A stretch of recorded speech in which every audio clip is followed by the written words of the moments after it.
Recording studio Delhi.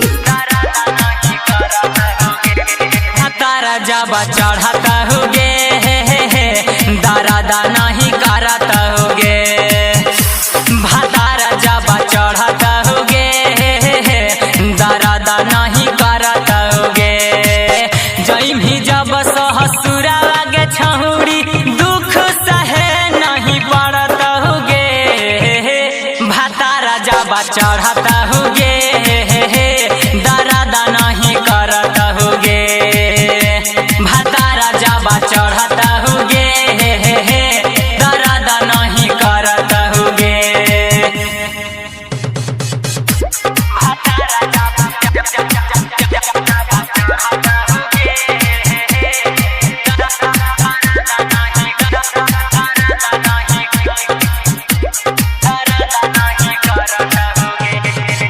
रहत कुआर के यादत पड़ल करत नहीं असर पियावा के चढ़ल,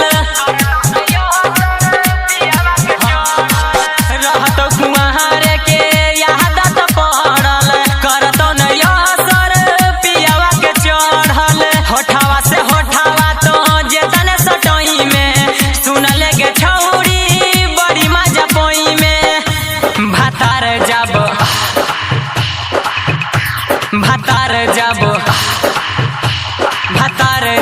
चढ़ता होगे दर्द नहीं करता होगे, भातार जब चढ़ता होगे दर्द नहीं करता होगे।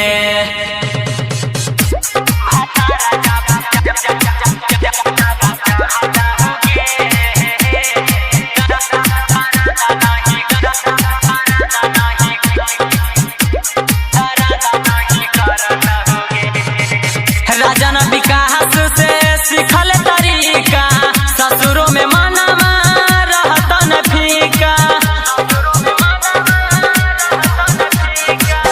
राजन विकास से सीखल तरीका ससुरों में मनमा रहतन फीका।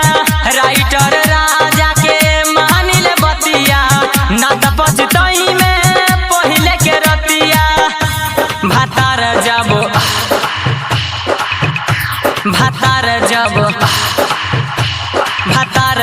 चढ़ता होगे दर्द नहीं करता होगे, भातार जब चढ़ता होगे दर्द नहीं करता होगे। भी जब ससुरा लागे छहुरी दुख सहे नहीं पड़ता होगे, भातार जब चढ़ता होगे दर्द नहीं करता